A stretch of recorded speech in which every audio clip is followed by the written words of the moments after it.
Hollywood, 1950. Columbia Pictures.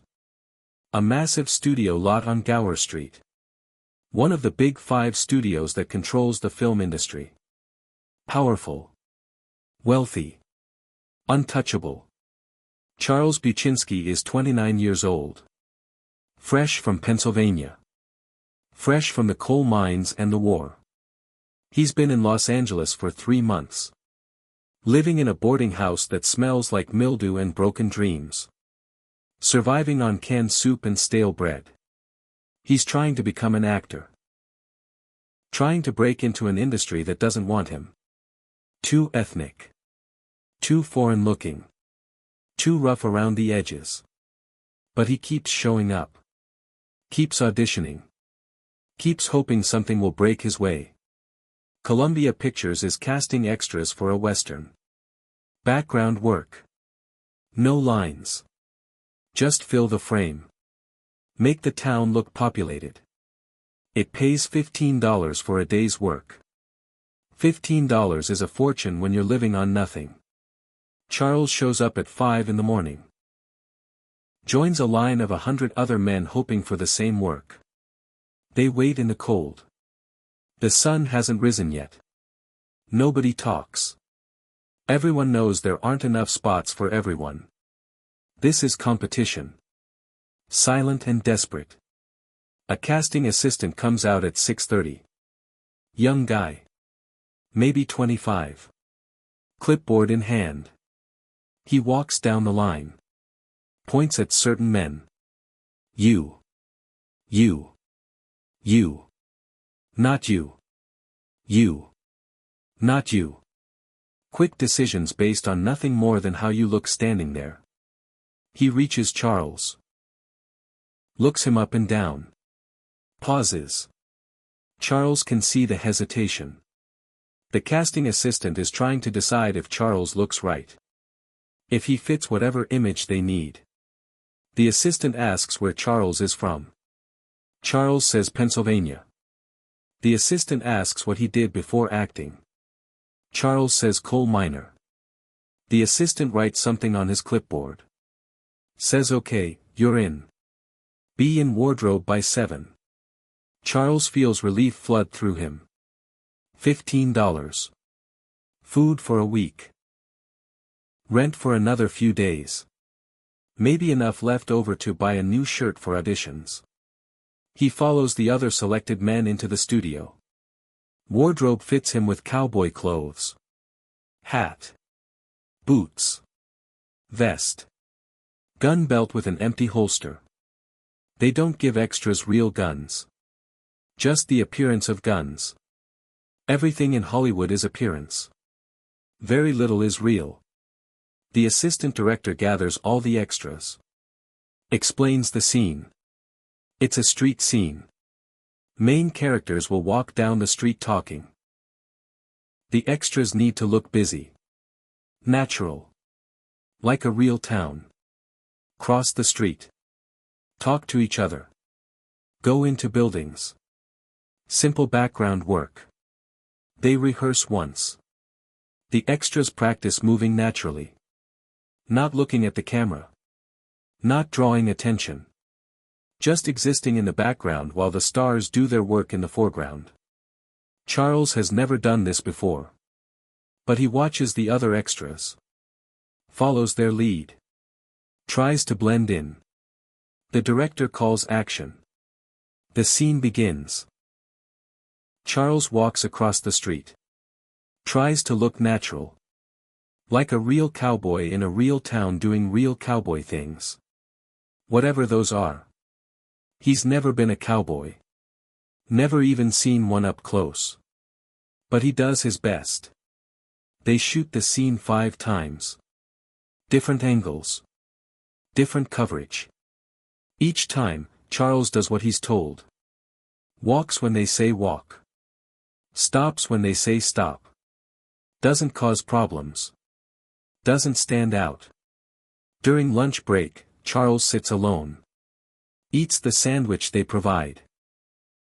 It's the best meal he's had in days. Free food. One of the benefits of working on a film set. He watches the lead actors eat at a catered table. Real food. Hot food. They're in a different world. A world Charles desperately wants to reach. After lunch, they shoot more scenes. More background work. More walking and standing and pretending to be cowboys. It's boring and exhausting at the same time. Hours of waiting followed by minutes of walking. Then more waiting. During one of these waiting periods, Charles sees something. One of the lead actors is struggling with his horse. The horse is nervous. Skittish. Won't stand still for the shot. The actor is getting frustrated. The director is getting frustrated. Time is money. Every minute wasted costs the studio. Charles grew up around animals. Not horses specifically. But he understands them. Understands their nature. He watches the actor yanking on the reins. Trying to force the horse to cooperate. That's the problem. You can't force animals. Have to work with them. Without thinking, Charles walks over. Says excuse me. The actor turns. Annoyed. Who is this extra? Why is he interrupting? Charles says I might be able to help with the horse. The actor laughs. Says you? You're just an extra. Charles says I know. But I know animals. Let me try. The director is watching now. Curious. He tells the actor to step aside. Let the extra try. What have they got to lose? They're already behind schedule. Charles approaches the horse differently. Slowly. Calmly. Doesn't grab the reins. Just stands near the horse. Lets it smell him. Get comfortable with his presence. Then he starts talking. Quiet voice. Steady. Reassuring. The kind of voice you use with frightened creatures. The horse calms down. Gradually. Not immediately. But within a minute, the horse is standing still. Breathing normally. Ready to work. Charles hands the reins back to the actor. Says he was just scared. Needed someone to be calm around him. The director is impressed. Asks Charles his name. Charles says Charles Buczynski. The director writes it down. Says good work. Thank you. Charles nods. Goes back to his position with the other extras. The day ends at 7 p.m. 14 hours of work. The extras line up to get paid. Cash in hand. No checks. No banks. Just $15 in bills. Charles takes his money. Counts it. $15 exactly. He's grateful. Exhausted but grateful. As he's leaving, someone calls his name. He turns. It's Harry Cohn. The head of Columbia Pictures. The man who runs the entire studio. Powerful. Feared. Known for being ruthless and difficult. Cohn walks over. Says I heard what you did with the horse. Smart thinking. Charles says thank you. Cohn asks if Charles has acting experience. Charles says no sir. Just trying to learn. Cohn nods. Says we might use you again. Talk to the casting office. Charles feels hope. Real hope. Maybe this is his break. Maybe helping with that horse opened a door. Maybe Harry Cohn will remember him. Give him more opportunities. Better roles. He goes to the casting office the next week. Asks about more work. The assistant remembers him. Says sure. We've got another Western next month. We'll call you. Charles gives them his boarding house phone number. Waits for the call. The call never comes. Week after week. Nothing. Charles goes back to the casting office. They say sorry. Nothing right now. Maybe next time. He keeps checking. Keeps asking. Always the same answer. Nothing available. 2 months later, Charles hears through another actor that Columbia is casting the western they promised him. He goes to the studio. Asks why they didn't call him. The casting assistant looks uncomfortable. Says I'm sorry. We were told not to use you again. Charles is confused. Says what do you mean told? Who told you? The assistant says I can't discuss it. Just orders from above.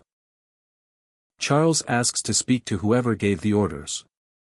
The assistant says that's not possible. Please leave. Charles is devastated. He doesn't understand. He did good work. Helped save time with the horse. Why would they ban him? What did he do wrong? He finds out weeks later through a crew member he met on that first job. The crew member tells him what happened. Says Harry Cohn liked Charles. Thought he showed initiative. But then Cohn asked around about him. Found out Charles was Lithuanian. An immigrant. Foreign. Cohn didn't like that. Cohn had specific ideas about what American films should look like. What American actors should be. Foreign-looking people didn't fit. Especially not Eastern Europeans. Too ethnic. Too other. So Cohn personally ordered the casting office never to hire Charles Buczynski again. Charles feels anger and humiliation. He helped them. Saved their schedule. And this is how they repay him. By blacklisting him for being born in the wrong country. For having the wrong last name. For not looking American enough according to Harry Cohn's narrow definition. But Charles can't do anything about it. Cohn runs Columbia Pictures. What Cohn says goes. Charles is nobody. An extra who worked one day. He has no power. No leverage. No way to fight back. So Charles does what he's always done. He endures. He finds work at other studios. Small roles. Background parts. He slowly builds a career despite Columbia's ban. He changes his name from Buczynski to Bronson in 1954. Partly to sound more American. Partly to escape the stigma Cohn attached to his Lithuanian name. Years pass. 5 years. 10 years. 15 years. Charles Bronson works steadily. Never becomes a star. Never gets the breakthrough role. But he survives. Outlasts hundreds of actors who quit or failed. Builds a reputation as reliable. Professional. Someone who shows up and does the work. 18 years after that day at Columbia Pictures. Charles Bronson is 47 years old. Still working. Still grinding. Still hoping for his moment. Harry Cohn died 11 years ago in 1957. Columbia Pictures has changed hands several times. The studio is struggling financially. The old Hollywood system is dying. Bronson hears that Columbia is looking for investors. The studio needs money. Needs new leadership. Needs someone to buy a stake and help turn things around. Bronson has saved money over the years. Invested wisely. Has more than most working actors. But not nearly enough to buy into a major studio. That requires millions. But Bronson knows people. Has made connections over 18 years in Hollywood. Knows investors who respect him. Who've watched his career. Who see his persistence and integrity.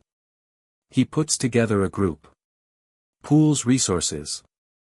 Makes an offer to Columbia's board. The board is desperate. They need cash injection.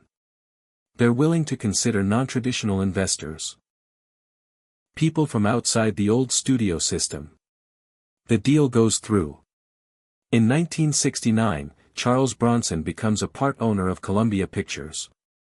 Not the majority owner. Not the sole owner. But an owner. A stakeholder.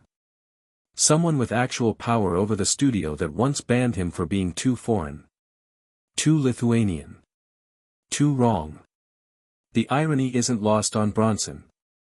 The first time he speaks at a Columbia board meeting, he thinks about that morning in 1950. Standing in line at 5 a.m. Desperate for $15. Being selected. Helping with the horse. Getting banned anyway because Harry Cohn didn't like immigrants. Now Bronson sits at the table where Cohn once sat. Making decisions about Columbia's future. Having a say in what films get made. What actors get hired. What the studio's priorities should be. It's not revenge exactly. Cohn is dead. Can't see this. Can't feel the sting of the foreign extra he banned now owning part of his studio. But it's justice. The kind that comes from outlasting your enemies. From surviving when they thought you'd disappear. Bronson's first act as a part owner is changing Columbia's casting policies. He makes sure discrimination based on ethnic background ends. Makes sure actors are judged on talent and ability. Not on whether their last name sounds American enough. He doesn't announce this publicly. Doesn't make a big show of it. Just quietly changes the rules. Opens doors that were closed to him. Makes sure the next generation of foreign-born actors doesn't face what he faced. The casting directors at Columbia know the story. Know that Bronson was banned in 1950. Know he's now one of their bosses. Some of them are embarrassed. Apologetic. Bronson doesn't hold grudges. Just tells them to do better. Cast talent. Not appearances. Over the next few years, Bronson uses his position to help Columbia recover. The studio starts making better films. Taking creative risks. Investing in new talent. By 1972, Columbia is profitable again. Respected again. Competitive again. Bronson doesn't run the day-to-day operations. He's still acting. Still working. But he's involved in major decisions. His vote matters. His opinion carries weight. The extra who was worth $15 in 1950 now influences a studio worth hundreds of millions. In 1974, Death Wish is released. Not by Columbia. By Paramount. But Bronson's success in Death Wish increases his value everywhere. Including at Columbia. The studio wants to work with him. Wants him to star in their films. Wants to benefit from his bankability. Bronson finds this amusing. The studio that banned him now courts him. Offers him lead roles. Top billing. Whatever he wants. He takes some of their offers. Makes films for Columbia. Good films. Profitable films. But he never forgets the irony. A journalist asks him in 1980 about his ownership stake in Columbia. Asks how it feels to own part of the studio where he started as an extra. Bronson thinks about the question. Then says it feels like completing a circle. Like proving something to that younger version of himself who stood in line at 5 a.m. desperate for work. The journalist asks if Bronson feels vindicated. Bronson says vindicated isn't the right word. Says he feels grateful. Grateful that he didn't give up when Columbia banned him. Grateful that he kept working despite rejection. Grateful that he outlasted the system that tried to keep him out. He says Harry Cohn thought being Lithuanian disqualified him from American films. Thought foreign meant inferior. But Cohn was wrong. And now Bronson owns part of what Cohn built. Not through revenge. Through persistence. Through refusing to accept Cohn's judgment as final. The journalist asks what Bronson learned from the experience. From being fired to being owner. Bronson says he learned that the people who reject you aren't always right. That their power is temporary. That if you survive long enough, you can outlast almost anyone. He says Cohn had all the power in 1950. Could ban anyone he wanted. Could end careers with a word. But that power died with him. While Bronson, the powerless extra, survived. Persisted. Eventually accumulated his own power. Not through connections or luck. Through sheer endurance. The journalist asks if Bronson ever thinks about that first day. Walking across the street as an extra. Helping with the horse. Getting banned afterward. Bronson says he thinks about it often. Especially when he's at Columbia for meetings. Walking through the same lot where he worked as an extra 30 years ago. He says sometimes he sees extras on current productions. Young actors desperate for work. Hoping for their break. And he remembers being them. Remembers the fear and desperation. Remembers thinking $15 would solve all his problems. Now he has more money than he ever imagined. Owns part of a major studio. Has power and influence. But he tries to remember that desperation. Tries to use his position to help people who are where he was. Who are grinding and struggling and hoping for a chance. That's the real victory. Not that he owns part of Columbia. But that he uses that ownership to change things. To make sure talent matters more than ethnicity. To make sure desperate actors get real opportunities. To make sure the system that tried to crush him doesn't crush others. In 1985, Columbia Pictures is sold to Coca-Cola. Bronson sells his stake. Makes millions from the sale. More than he earned from acting in most years. The financial return is significant. But the symbolic return is greater. The studio that fired him for being foreign paid him millions when he left. The studio that thought he wasn't American enough made him wealthy. The studio that banned him in 1950 enriched him in 1985. That's a 35-year journey. From $15 extra to $1 million owner. From powerless immigrant to influential investor. From rejected to respected. Bronson uses the money from the Columbia sale to invest in other ventures. To secure his family's future. To support causes he believes in. But he also keeps a $15 bill framed in his office. The exact amount he earned that first day at Columbia. People ask why he keeps it. Why that specific bill matters. Bronson says it reminds him where he started. Reminds him that every journey begins somewhere small. That $15 bought him food for a week in 1950. But it also bought him entry into an industry that would eventually make him millions. More importantly, it reminds him of the lesson Harry Cohn inadvertently taught him. That rejection isn't the end. That being fired doesn't mean you failed. That the people who dismiss you might be wrong. And that if you persist long enough, you can prove them wrong in the most satisfying way possible. Not by arguing. Not by forcing them to admit their mistake. But by outlasting them. By succeeding anyway. By eventually owning what they once used to exclude you. That's real power. Not the ability to ban people or make quick judgments. But the ability to survive those judgments and thrive despite them. The ability to turn rejection into fuel. To use dismissal as motivation. To transform a $15 day into a multi-million-dollar investment. Charles Bronson did exactly that. The extra who wasn't American enough became the owner who redefined what American meant. The foreign-looking actor who got banned became the investor who changed the rules. The desperate young man who needed $15 became the wealthy veteran who sold his stake for millions. And through it all, he never forgot that first day. Never forgot standing in line in the cold. Never forgot the relief of being selected. Never forgot helping with the horse. Never forgot the confusion and hurt of being banned. Because that day taught him everything he needed to know about Hollywood. About power and persistence. About rejection and redemption.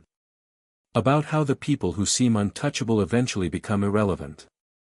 While the people who seem powerless can become owners. Harry Cohn fired Charles Buchinski in 1950 for being too foreign. 20 years later, Charles Bronson bought part of Cohn's studio. 35 years later, Bronson sold his stake for millions. The extra became the owner. The rejected became the respected. The fired became the wealthy. That's not just a career trajectory. That's justice. The kind that doesn't come from courts or confrontations. The kind that comes from outlasting your opponents. From proving through success what you couldn't prove through argument. From buying what once excluded you. And somewhere, in whatever afterlife Harry Cohn inhabits, maybe he knows. Maybe he sees that the Lithuanian extra he banned went on to own his studio. Maybe he understands that his prejudice didn't stop Charles Bronson. Just delayed him. Just made the eventual victory sweeter. Or maybe Cohn doesn't know. Maybe he's forgotten entirely. But it doesn't matter. Because Charles Bronson knows. And that's enough. From $15 to millions. From extra to owner. From fired to financier. That's the story of persistence. Of endurance. Of refusing to let rejection define you. Of surviving until you can rewrite the ending. Charles Bronson was fired from his first Hollywood job. 20 years later, he bought the studio. And 35 years later, he sold it for more money than Harry Cohn probably ever imagined that foreign extra could earn. That's not revenge. That's transcendence. That's showing the world that where you start doesn't determine where you finish. That temporary power is just that. Temporary. While persistence compounds into something permanent. And that $15 bill framed in Bronson's office? That's not nostalgia. That's a reminder. That every empire begins with a single step. That every fortune begins with a single dollar. That every success story begins with someone standing in line in the cold. Hoping for a chance. Surviving rejection. Persisting anyway. Charles Bronson stood in that line. Took that chance. Survived that rejection. Persisted for 35 years. And turned $15 into millions. Turned extra into owner. Turned fired into fulfilled. That's the American dream. Not that everyone gets rich. But that everyone gets to try. And if you try long enough, survive long enough, persist long enough, sometimes you don't just succeed. You buy the very thing that once rejected you. You own what once excluded you. You prove that they were wrong and you were right. Charles Bronson proved it. For 35 years. One day at a time. From that cold morning in 1950 to that profitable sale in 1985. From extra to owner. From fired to free.